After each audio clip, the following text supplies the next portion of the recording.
figured I'd pop on here, see if anyone is doing anything exciting tonight or checking anything out. I was actually watching some uh, card breaks on a couple other channels. I was watching some best card breaks. They're doing some 2024 Tops Triple Thread. So I was just watching that. But yeah, that's about it. That's about all we got going on. Um, just want to see if anybody wanted to talk a little sports or catch up on anything, see how everyone's doing. I was going to do a little research for the upcoming Braves uh, kind of, my top prospects list. So I was going to look and see, there's a bunch of trade deadline stuff going on, or not trade deadline, but a bunch of stuff going on with trades and things like that. So, and player free agent signings during the winter meetings and stuff like that. So we were going to get on here. I had already kind of come up with my list of 10 players. Then I had a list of about 20 players that I was going to narrow down to something a little more manageable. But I was just wondering if anyone is, if you've got any players that you're collecting, anyone that you're kind of chasing this upcoming season. I had a few players that I was pretty excited about. Definitely not the Atlanta Braves, though. They're not. They're not a team that I was excited about, and they're my team. But I was not excited to look at their prospects. They have a lot of high-end pitching prospects that I kind of about it. We're kind of slim on hitters this year, so I figured I'd do a little deep dive and dig into some stuff and just kind of be on here with you guys and dig through some cards and whatever. If anybody wants to talk about stuff or hang out, just kind of hanging out, not really doing anything tonight. So it's Friday night. I try to hop on the YouTube on Friday night. So here we are, just kind of hanging out. I mean, I don't know how to, let's see, get some comments on here. I mean, let's see. I don't know how to get comments going here on this. That button? Make some highlights. Welcome to the live chat. Oh, okay. I guess I'm on there. So I don't know. But yeah, I'm just kind of hanging out and checking out, see what we got going on. I know some of you guys often watch my videos on stuff, and I'm always like, well, I can't see anything. I can't read this name or read that name. So we have added a new addition. Woo! It's just some readers, but we have added a new addition to the Caps cards, sports cards collecting. I can definitely now I can read what is on the back of these cards. I was just testing out the little theory, and I can tell you every stat that Corey Davis for the New York New York Jets had. So now when I'm doing some videos, I don't have to sit there and go, "Hey, I'm blind as a bat and I can't read who that player is." Or now I still will not be able to pronounce people's names properly. That's not ever going to change. I don't think that's going to fix that. But I will at least be able to read their names somewhat and read their stats. So that'll help a little bit. Um, yeah. Hey, how's everybody doing? Okay, good. Oh, the chat is working. Good. I'm glad. That's exciting. I was worried about that. But yeah, there's all kinds of things on there. But ooh, for the Angels. Ooh, see, I started an Angels list last season for the Angels prospecting players when I did my top 10 for the Angels. And I had my Angels video prep. But it was like, I think Chanel, like Nolan Chanel, was my number one player that I had on the list. Yeah, I actually just pulled up right here. So yeah, Nolan Chanel. And again, I'm probably pronouncing that name completely wrong. I'm doing good. How about you guys? Um, mm, yeah, I don't know. I don't know. S worm. We'll just go with S worm. I feel like that's how we're gonna go down some rabbit hole there, pronouncing some names like Big Worm. Um, but so Nelson Rada was number two center fielder for the Angels. Um, I do like the Transformers. A lot of my collection stuff that I have, as far as like toys and collectibles and stuff like that, would be more along the lines of He-Man. I got a lot of He-Man stuff. Um, I've got a lot of. Mm, let's see. I have some stuff up here. I collect a lot of gaming things, like old, like this kind of stuff. Like this little roulette game. I used to love that thing. Um, but yeah, I had a lot of He-Man stuff. I have a lot of Hot Wheels, but I wouldn't fancy myself a Hot Wheels collector by any stretch of the imagination. Um, but yeah, I mean, mainly it's sports cards that I collect, but I do have a lot of weird things. I mean, you can see behind me on the shelf, I got a lot of Incredible Hulk and some Incredible stuff. Like that's Incredible Hulk in the back there, holding up my Braves card, and that's Incredibles right there. What about you guys? What do you guys collect? What's everybody's big favorite collectible? If they had to pick any, uh, I unfortunately am.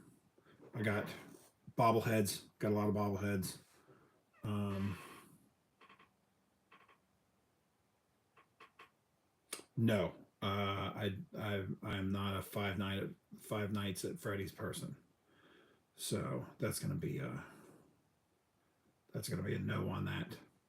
I am more of a sports card type stuff, but I do. So I have a weird like Monopoly collection. I have a very vast Monopoly collection, which would be the weirdest thing that I probably collect.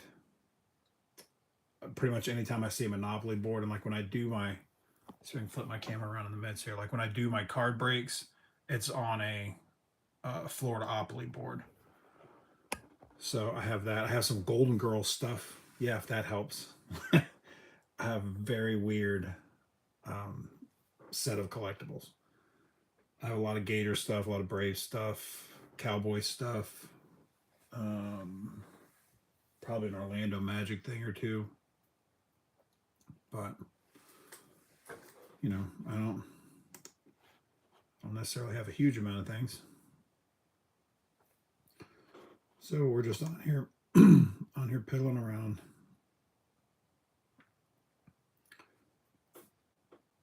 I don't know what everybody else is up to tonight or doing. If it was a Friday night, I'll just make a little entertainment. Pop on here about half an hour, 45 minutes or so. Um, but yeah, I mean, we'll talk about some sports or collectibles. Like I said, I had my Angels list up because somebody had asked me about the Angels. So the player that I'm most excited to see for the Angels, since that's what was asked of me, we'll go ahead and answer that, is Ben Joyce, who is a relief pitcher for them. He went to Tennessee and threw some gas. I mean, he throws in the triple digits, so he's always fun to watch. But that's going to be my favorite Angel. But right now, we're just looking for our Braves players for this upcoming season. And we're going to see how that goes. Oh, there we go. My chat has finally popped up. Let's see. But yeah, I don't know how everybody else is doing tonight. I'm just kind of piddling around on here. Checking out whatever other players we can see. Check out the Atlanta Braves. So, but I was saying about the Atlanta Braves, there was a lot of pitching prospects that seem to be the prospects that people are chasing in the Braves. You know, Cam Caminiti was obviously the number one because he was a number one draft pick last year. But there's a whole bunch of pitchers and not a lot of hitters as far as the Braves prospects this year. And last year it was kind of the same thing, but I mean, at least they had Vaughn Grissom last season, but now they've traded him to the Red Sox, and it makes me concerned for the Braves this season moving forward because those prospects, where it's great to have a bunch of pitching, ooh, man, pitching prospects.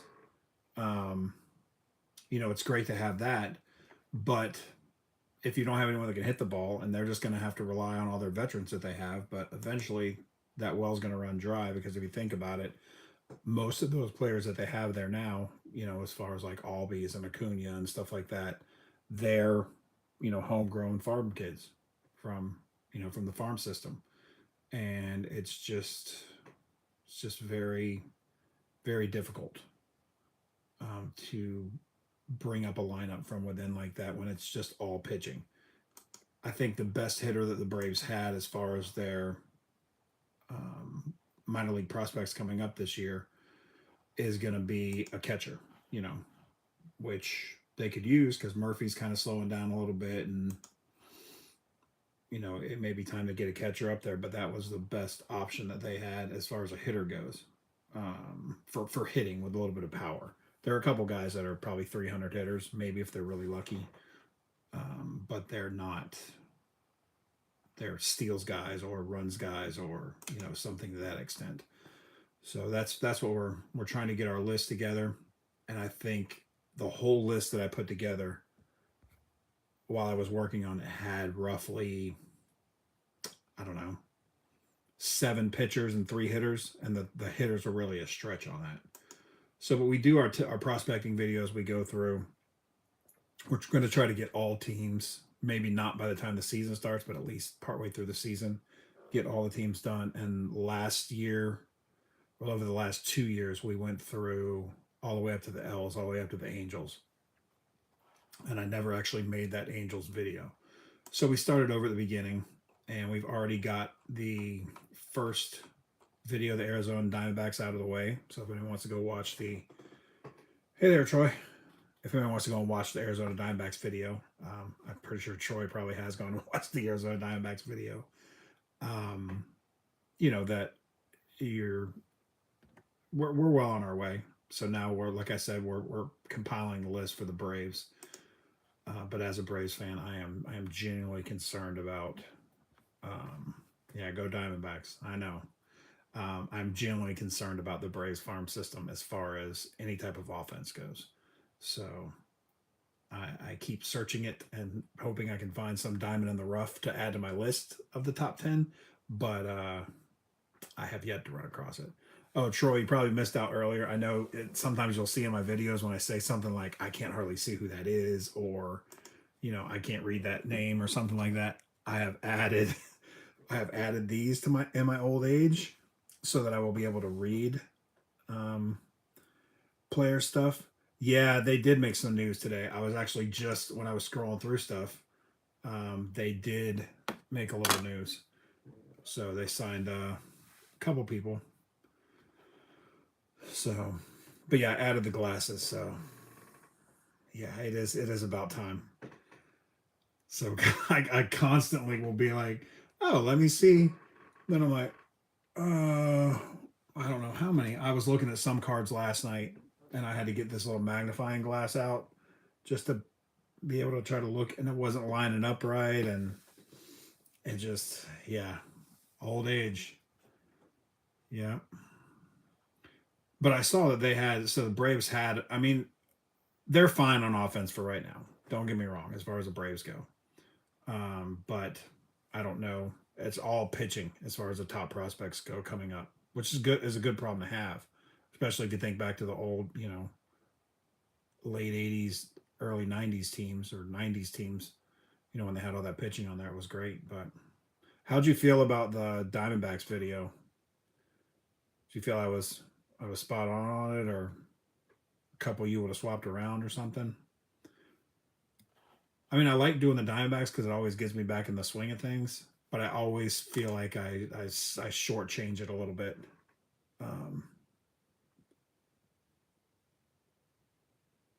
Yeah, they did. The Diamondbacks did lose a lot, and I don't know. You know how big of a fan of Christian Walker I am, and I think they're gonna miss him there. That's going to be a tough hole to fill. But I mean, they did it when Goldschmidt left, when they got rid of Goldschmidt with him. So they may have something waiting in the wings. I don't know. So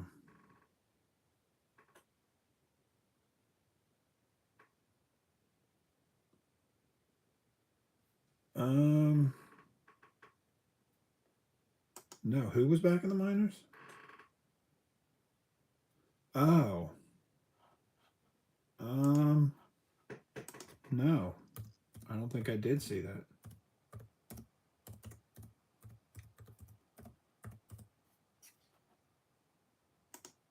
Hmm. No, I'll check that out right now while I'm piddling around on this computer over here. Hmm. Yeah, with Salt River Rafters. Is that what you're talking about? Yeah. I mean, he could be a solid 2020 guy, maybe 2030. That's interesting. I didn't know. I hadn't seen that. Hmm.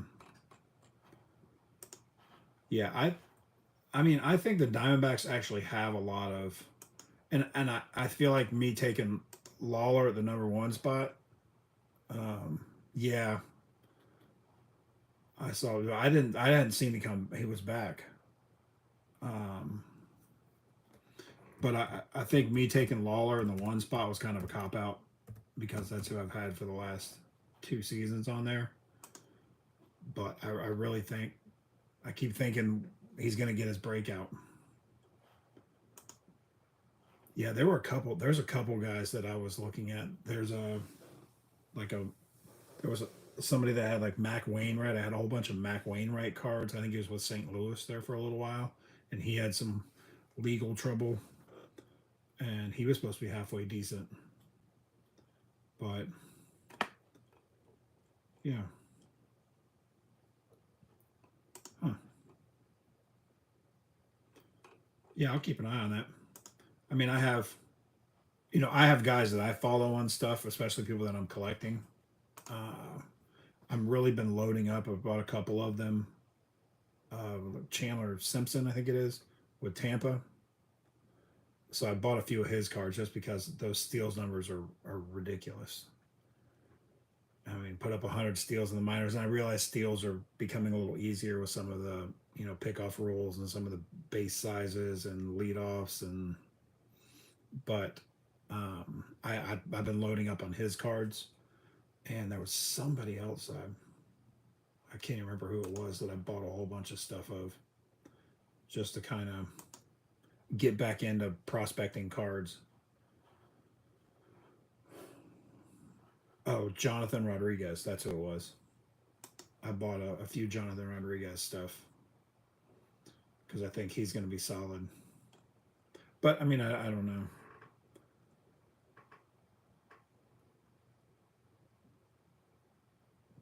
Yeah, yeah. I mean, it happens. Like I used to go to a lot of Kissimmee Cobra games down there, and then when they left, I stopped going to a lot of minor league stuff. And I mean, the minors is a good spot to hang out and see new players and see people that are coming up. But when that team kind of leaves, I applied for I got in the drawing or tried to get in the sweepstakes or whatever you want to call it for the Savannah Bananas whenever they were supposed to be in Atlanta, and so I entered in the drawing. I did not successfully get into the lottery or into the ticket pool. So I'll have to wait on the secondary market to go see the Savannah Bananas in Atlanta. But I thought about trying to go for Tampa instead of Atlanta, but with them changing and not being able to play there and then playing at Raymond James, I wish I would have actually done that because there's probably more seats there. I don't know how they're doing the seating, but I had a couple of my friends trying to get tickets to that and they didn't get on the list either. So, but I thought it'd be pretty cool. Yeah, they're just tough. I mean, I don't know how many people apply for those tickets, but I mean, I thought I had a good shot. But I am excited that we have the All Star game coming up next season. So I'm definitely going to try to get some All Star game stuff and home run derby stuff and things like that. I remember a few years ago when we had it, I applied to be a like to work it, like a volunteer for it for the All Star game. But yeah, yeah, I probably can't afford secondary banana tickets either. I don't know what the prices are going to be. Um, I doubt that that would be a possibility. I'd love to. I mean, I just want to see them one time. Just want to go to it. And even when they're at home in Savannah, that's not that far from me. I mean, it's still several hours, but it's about the same as Atlanta is from where I'm at. And I keep saying I want to get over there and go see them, but the prices are just ridiculous just to see the Savannah Bananas. But I mean, I guess I could have, like years ago, you could have gone there for nothing. But once it became a thing, yeah, I'm south of Atlanta and west of, so south of Atlanta, west of Savannah. Yeah, so I'm like southeast kind of area. I'm not too far from the Alabama line. I'm over by that way. So as far as sporting goes, I have to go to like Birmingham would be closer. I wanted to go to that game last year they had in Birmingham, but it was extremely difficult to get tickets for that. So kind of the same thing with going to the Savannah Bananas stuff. But when I get up to Atlanta every once in a while, I was up there a couple weeks ago for some other event that I had going on. But during baseball season, I try to get there at least once or twice. But it's a good time. It's fun. But I really think I'd really like to go to the All Star game and go to the Home Run Derby. And they do I think they're doing an autograph thing there too as well during it. Um, for the Rocket City Trash Pandas, or for some other pandas.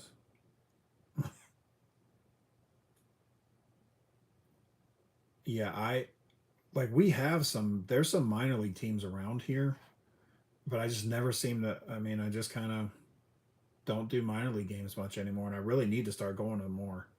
I'll watch them, if I catch them on TV or I catch them on. Sometimes they're on, YouTube or something like that. Oh, they got a new field. Oh, that's cool. Yeah, I think the last minor league game I went to was probably like a Jupiter Hammerheads game or something like that.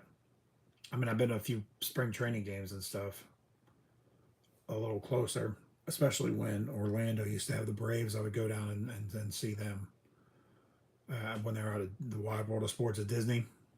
But um, oh, that'd be cool. Yeah.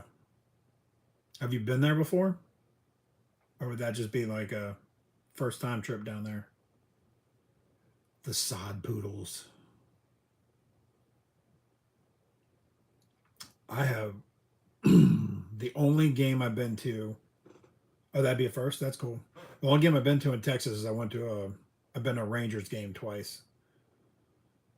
As far as baseball goes, I've been to a couple Cowboys games. And but there's like that sweet spot. I was in town one time during what would be the sports sweet spot, where the Mavericks were playing, the Rangers were playing, and the Cowboys were playing. I don't know if the Stars were playing or not, but it's possible because there is like 1 or 2 days a year that all of them are playing. And so when we went there, I got to see a Cowboys game and a Rangers game. And oh, at ESPN, yeah, that was a night. I mean, it was a good ballpark down there at the Wide World of Sports complex. Uh, I wish they would have stayed there, but I'm sure they're happy where they're at. But we used to have when I was a kid around there.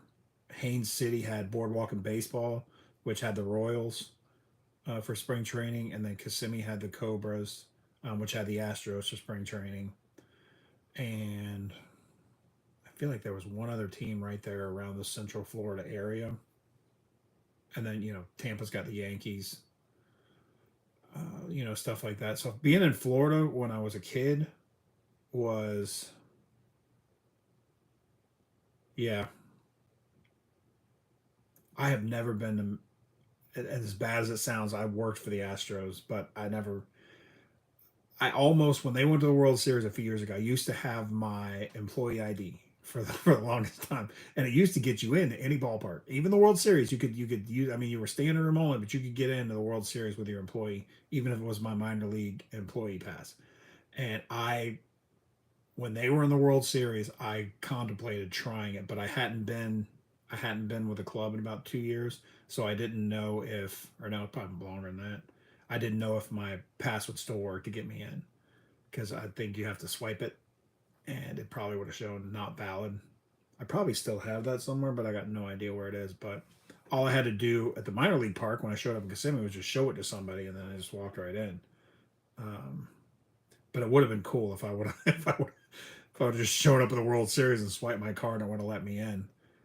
Um, but yeah, because when I was there, when I was in Kissimmee, like Manny Acta was our manager, and I know he went on to have a major league coaching career.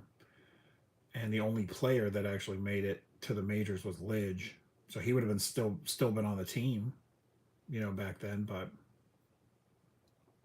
yeah, everybody else when I started there was the season after Roy Oswalt had left. Um, so about the only person was Lidge. Nobody else made it up to the majors, as far as I know. I think a couple guys made it to Double A or Triple A, but our first baseman was pretty good, but he wasn't. He didn't make it up to the pros. I think his name was Charlie Carter. Um, oh yeah, that's cool. Yeah, I went, like, my favorite game a couple of years ago was 2 years ago.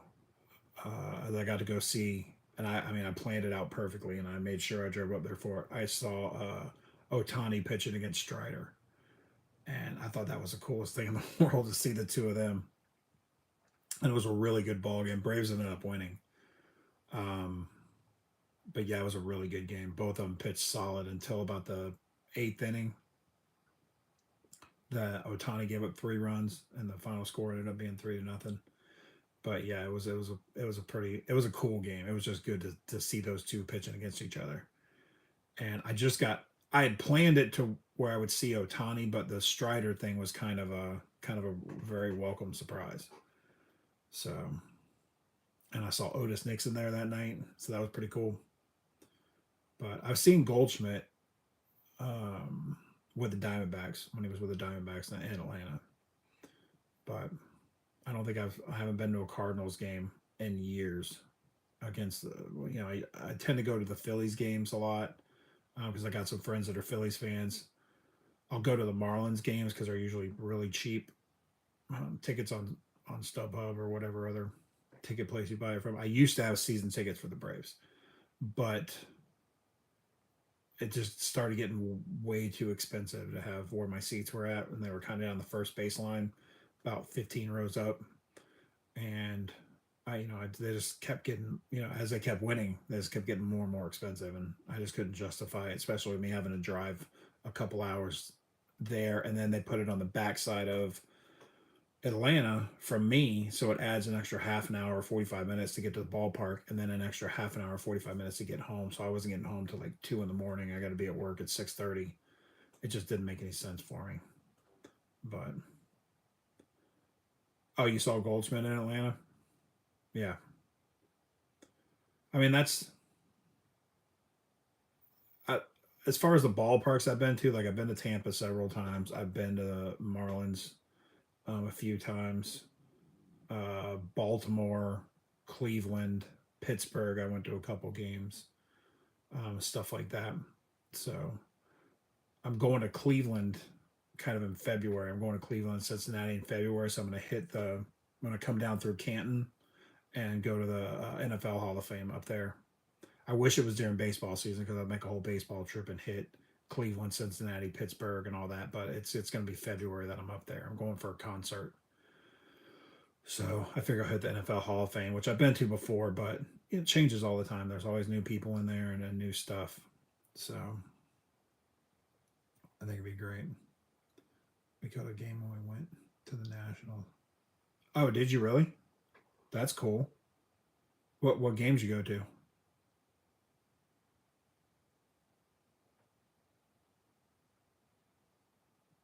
Oh yeah, it's okay. I just like to go to the Hall of Fame. And the last time I went to the Hall of Fame, like Emmett Smith wasn't in there, so I kind of want to. I'd kind of like to see that. You know, I am mainly a baseball person, but I will hit a. I went to a Falcons game last year with a couple of my friends. I'll hit a basketball game every once in a while, but if it's a baseball game, I'll definitely be there. But oh, the Guardians, yeah, yeah, I saw them. I used to live in Ohio. I went to college there, and we used to go. We weren't that far from Pittsburgh. We were kind of in the middle. Cincinnati was a bit of a drive. It was about 3 hours, but Cleveland was only an hour and a half, and Pittsburgh was about the same. So we would go and I had opening day 2 years for the Pirates.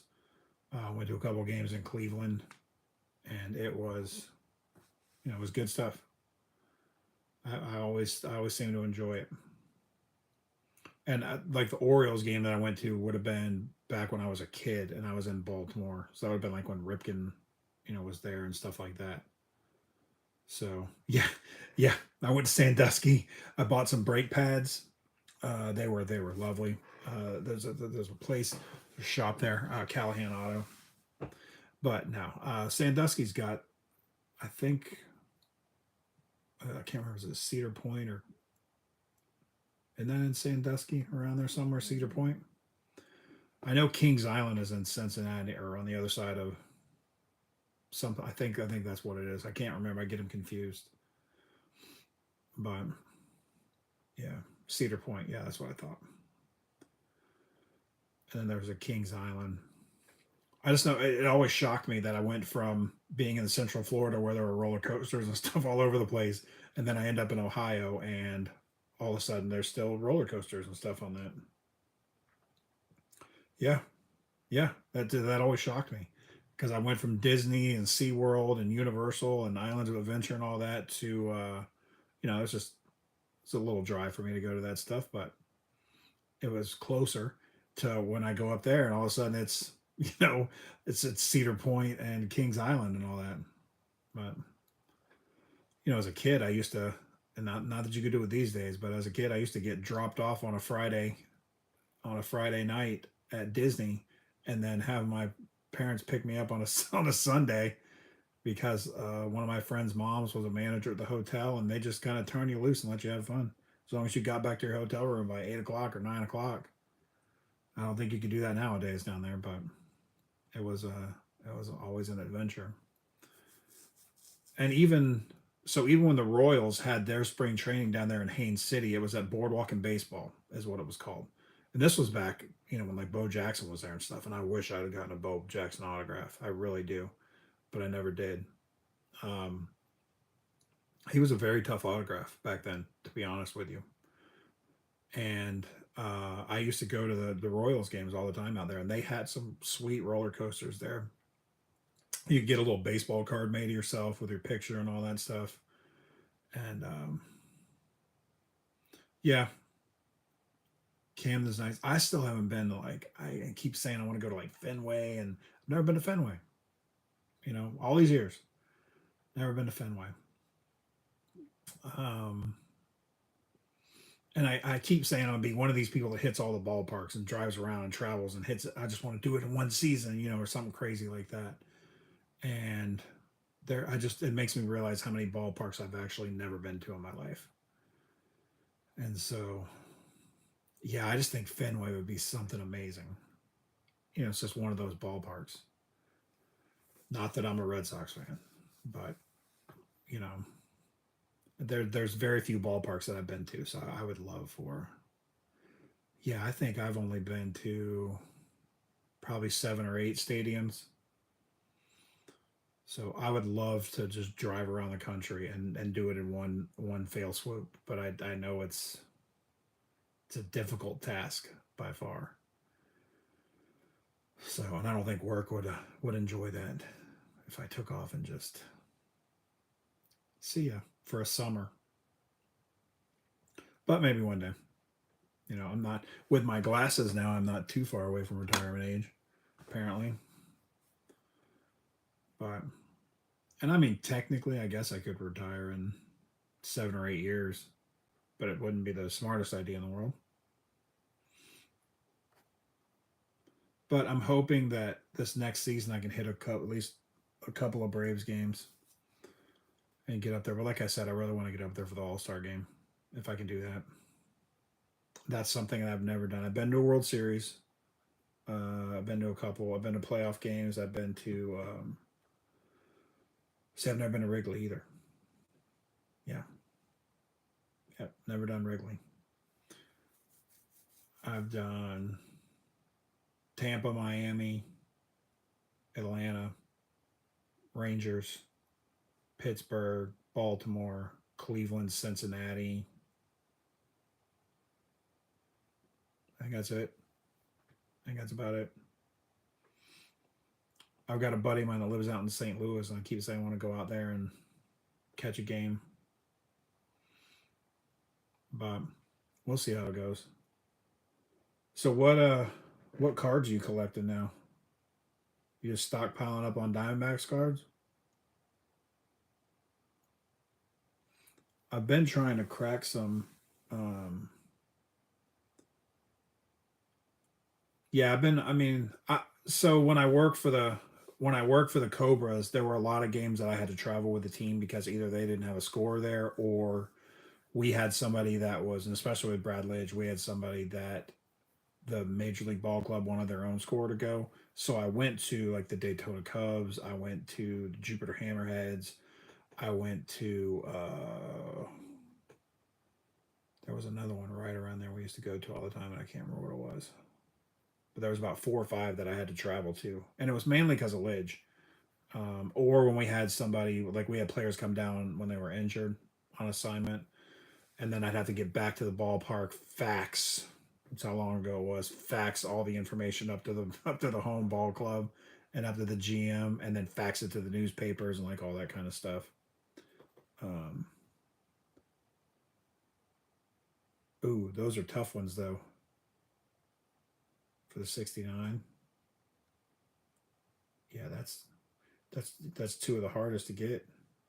Are you doing a condition based or anything? Or you just want a card of those? Because I don't think I have. I had some 66 that I was going through last night. Let me see. I don't know if I sleeved it up or if I just put it in a. Yeah, I had a 66 Phil Necro that I pulled out of somewhere. I was just sorting through boxes.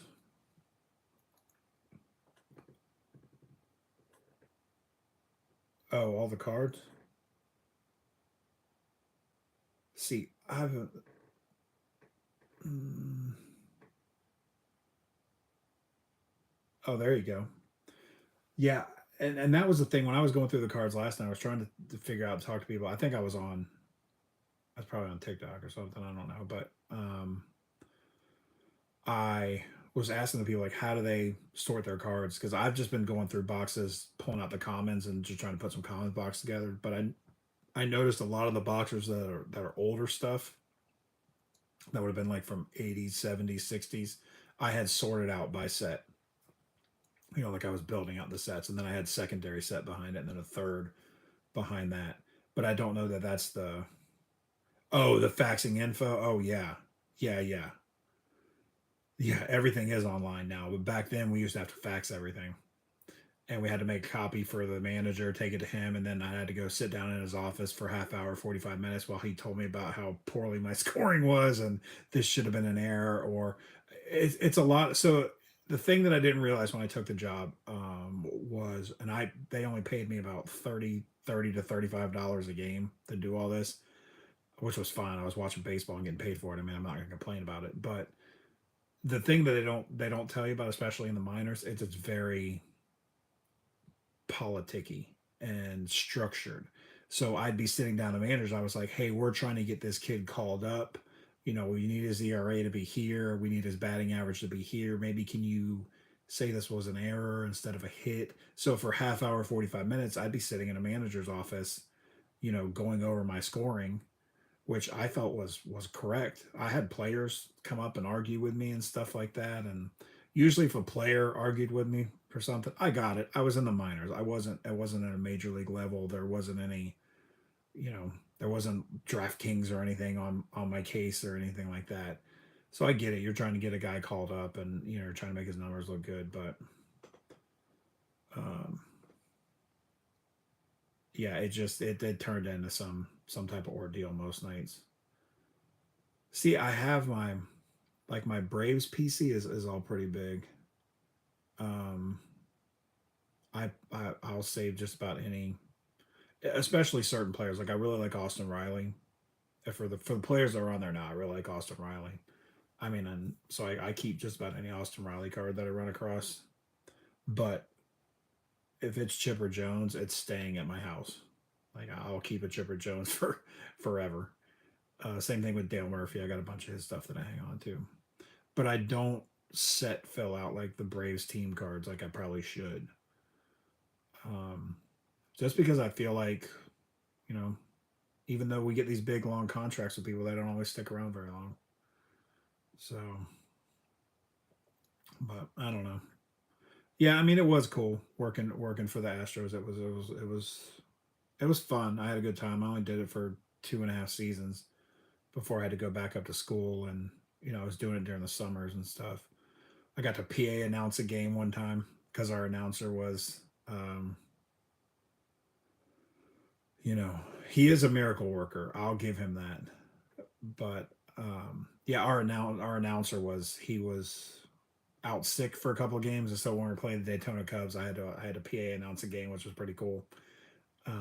Because you got to do some of the music. I mean, I didn't play like I didn't play the organ or anything. I just, you push a little button and it would play whatever song you wanted.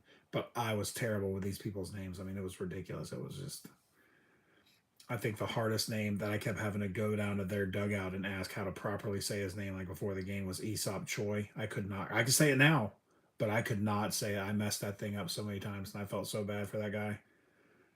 And he's like, man, it was brutal. But the PA guy came back, and I think he does the PA for the Orlando Predators, the Arena Football League. Um, but he's a good guy. I'm still friends with him on Facebook and talk to him every once in a while. But yeah, he still does a little PA announcing. But he's got that voice. I don't have that voice, as you can tell. But it was a fun experience. It was a good time, and when I did that stuff, I knew how to score, but there were situations that would come up that I didn't really know anything about, and so I would call my grandfather. He still had a landline. I had just gotten a cell phone, and I would call him, or I would call him from the press box. I just pick up, call his house because he was a scorer. He was an umpire and a scorer for quite a few years, and I would call him and be like, "All right, here's what happened," and I'd run it by him, and he'd be like, "Well, did this happen? Did that happen?" And it'd be a situation where I'd have to have to rely on what my grandfather, who wasn't even there, how he would score it, because he had a lot more experience than I did. I had scored some high school games and a couple college games by that point, which is probably why I got the job because I had at least a little bit of scoring experience. But I kind of always wish that I was like, man, I should have stuck it out, and I could have got a major league gig and been a scorer in the but it's mainly the scores now are usually sports reporters or columnists or journalists that do the games. Um, yeah, I mean it was cool. My grandfather was a very athletic person. Um, we actually, and this is a pretty cool story. When I was about 20, 21 years old, somewhere around there, we played on the same softball team together. So he he was a speed guy and I was a power guy. So, well, I mean, there's nothing wrong with livestock. That's not a problem with that at all.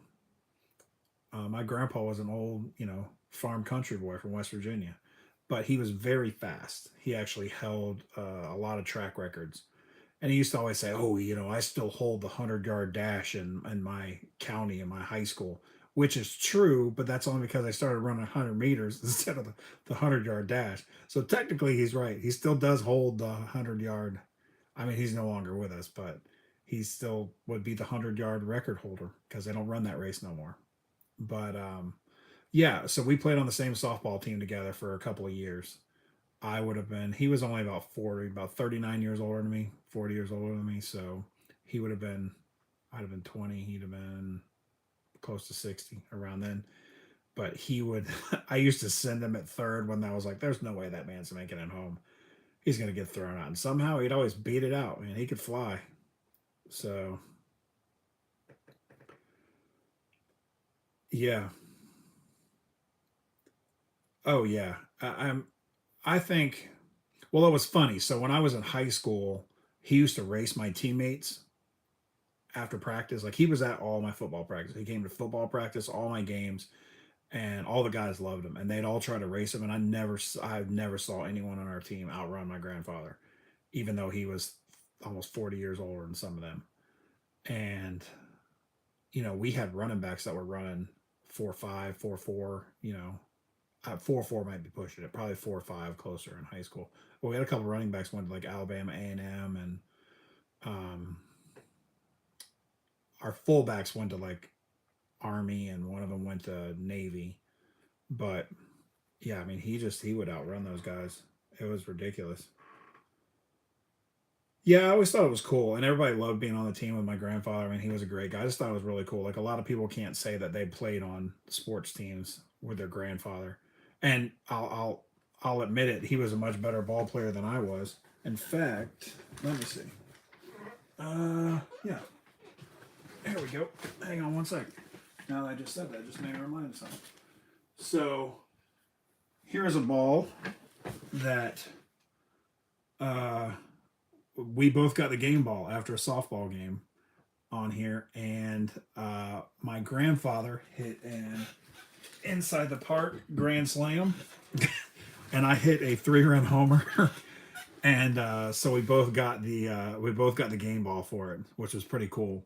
He was pretty excited about it, and I mean, he smacked what I would call a double into the gap, but somehow it rolled past somebody, and he just took off. And he was running. He had caught the person, which was it wasn't an old man league, but we had a couple older guys on it, obviously because my grandfather was on it, and he had caught the older guy that was in front of him and was like running half a step behind him into home for the grand slam. So it was pretty cool. It was, you know, like that's just, and all this stuff. Like I have these bowling pins that are up here. I don't know if you guys can ever see them, but like these bowling pins you got for bowling awards. These aren't mine. These are my grandfather's.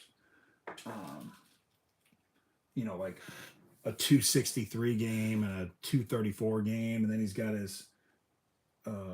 a 300 pen up there somewhere. But he was just a very athletic guy, and it was kind of cool to have that stuff to share with him. And I was pretty lucky to have I had my grandpa that did a lot of stuff with me like that, and then I had my great great grandmother that was still alive until I was about 20 years old.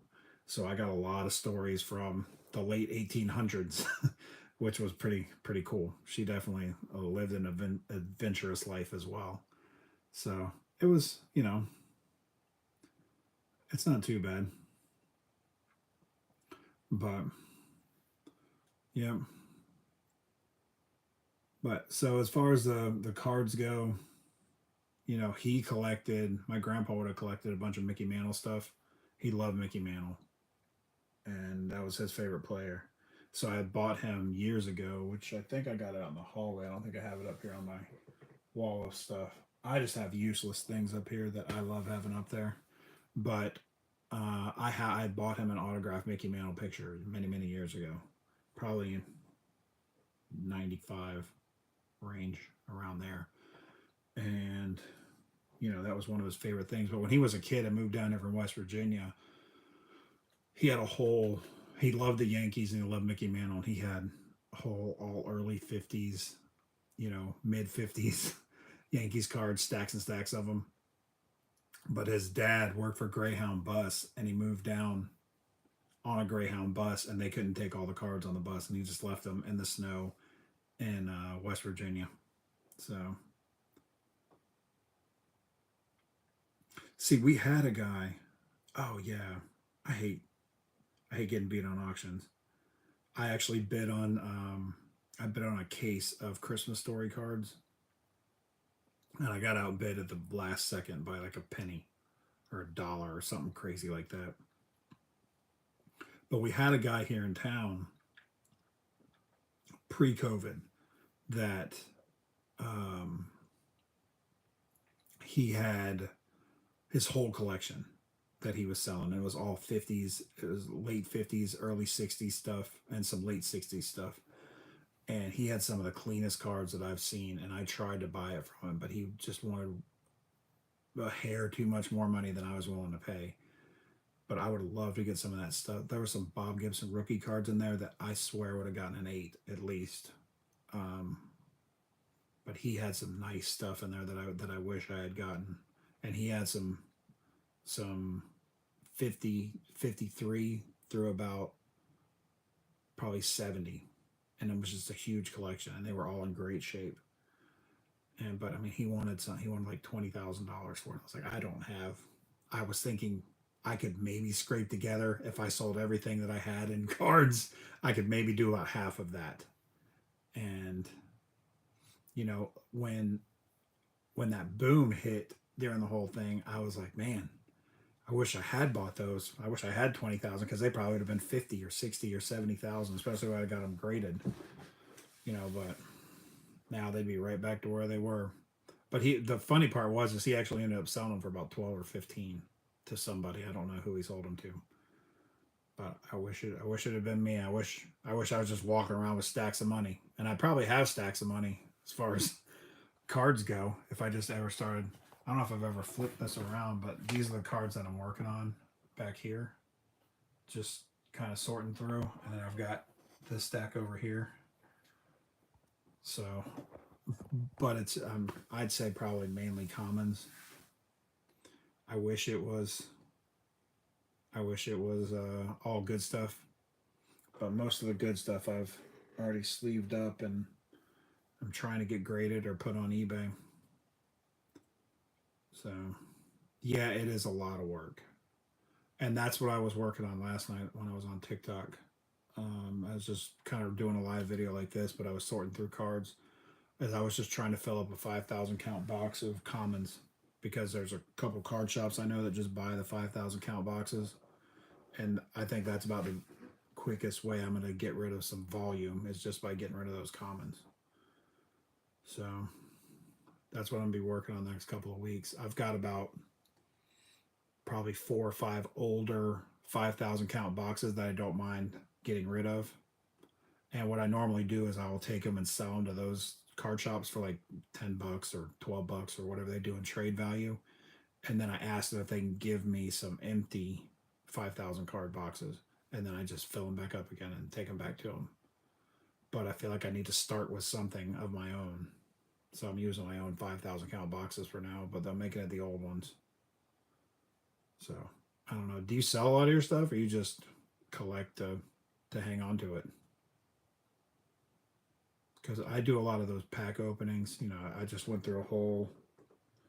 I just bought a 36 pack box of 89 Donruss and just went through that trying to pull a Griffey card, which I got no Griffey card out of the whole 36 pack box, and it was one of those BBC certified ones.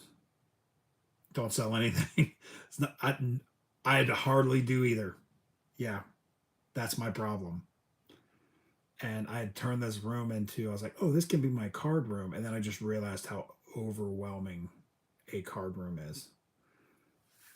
And like, I want to get, um,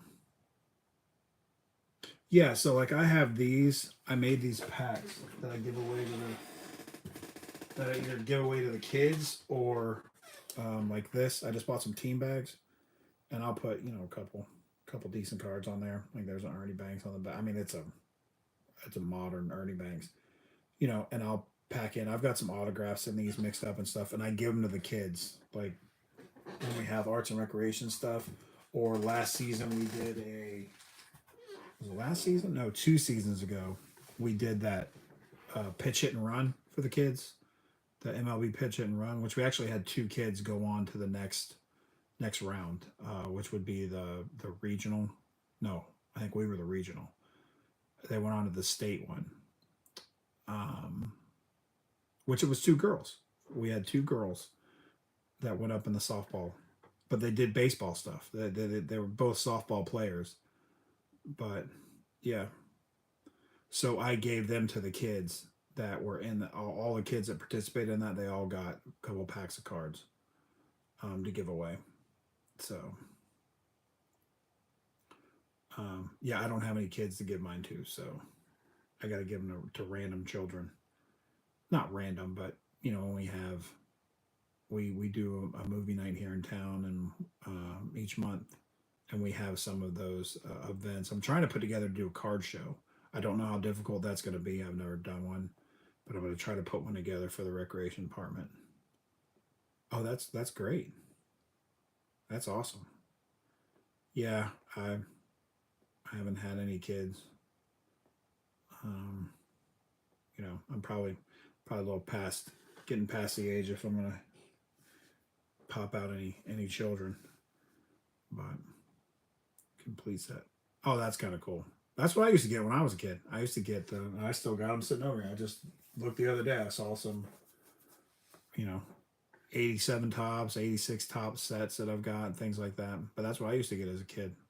My stepdad's father was in the Navy, and he used to go out to the PX every year and would just buy whatever sets they had there. So most of the time it was tops, but I do have some score, like a 91 score set. I mean, I've been a little bit older by then, but yeah, and that's what I used to get every year. So I definitely never complained about getting cards.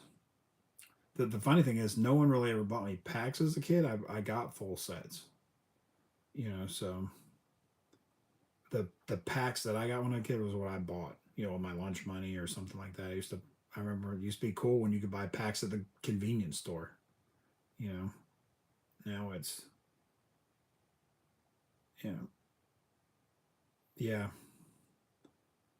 No, I think the first sets that I would have got was about 86, 87. So and then I think I had sets all the way up to about 90, it's like 95 probably.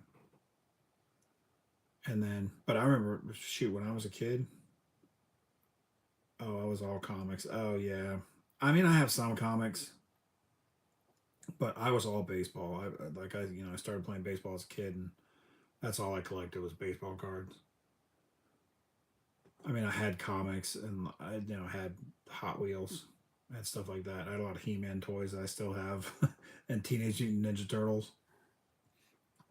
But it's mainly all baseball. Now, as I got older, I added football probably first, and then some basketball. Although no, I say that, but I collect a lot of basketball trying to get Shaq cards. So I will say that I was trying to get Shaq rookies, because I'd actually met him when he was a rookie, and I was like, that guy's huge. I'm going to buy some of his cards. But and then football, especially around 99, 2000, I bought a bunch of football cards, but I bought completely the wrong sets. I bought stuff that didn't have Tom Brady in it.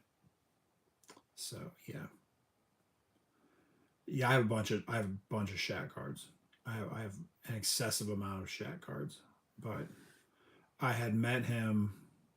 My dad had took me to a David Copperfield show, and we had second row ticket. My dad was a magician, back around, like 80s, 90s, even probably 70s. My dad was a magician and ran a magic shop for a while. And so he got really good tickets to David Copperfield because he had done some stuff for him. And he had got a second row seats for David Copperfield, my dad did.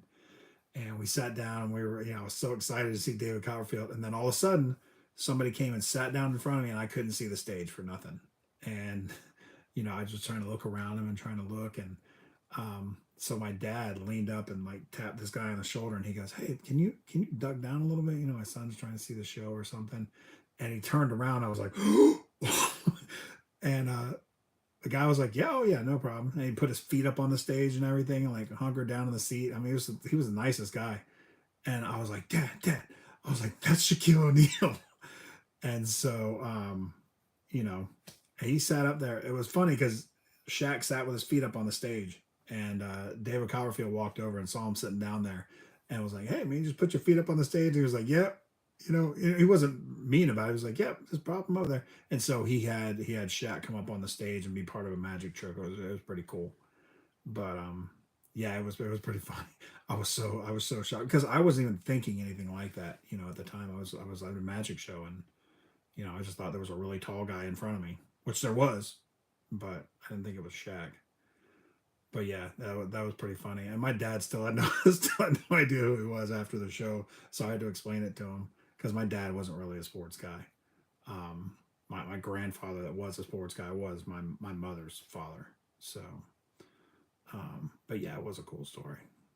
And then actually years later, I ran into Shaq, and I was watching a football game on the TV at a TGI Fridays, and I was walking. I wasn't looking. I was watching the game. I was talking to one of my friends, and I walked face first into his chest, and I mean, it felt like I ran into a wall. But he was nice about that too. He wasn't he wasn't mean to me or anything. I was like, I am so sorry, man. And I wish I had told him that story, but I was just so flabbergasted. I think this was um, after he left the Magic, but I don't think he had retired yet. But yeah, it was pretty cool. But yeah, he was a good guy. But, all right, let's see. I think I've been on here for about an hour. So yeah, I'm stalking people. He probably thought I was stalking him. Yeah, I do stalk a lot of people. I mean, I know some of those Braves players back in the '80s, like early '80s, mid '80s. I did Braves players and Astros players especially because I used to, and I would like to point out the fact that my grandmother put me up to this, but me and my friends used to sit out in the parking lot, outside of the. Okay, yeah, I'm about to go to. I'll pop on there. What are you going to? Okay. Yeah, I'm about to get off too. But we used to stalk the Braves players and the Astros players out by their cars, like in the parking lot as little kids to get autographs. So I know some of them thought I was stalking them, but we kind of were. So, but yeah, I'm going to hop off here. So I'll let you go. I appreciate you hanging out with me. It always makes it fun when I got somebody on here. There was somebody that hung out with me the whole time that I was on TikTok too, the other night. So that was really cool. But okay, I'll hop over there. Yeah, I'll jump over there. So I'll see you over there. All right, it was good talking to you. All right.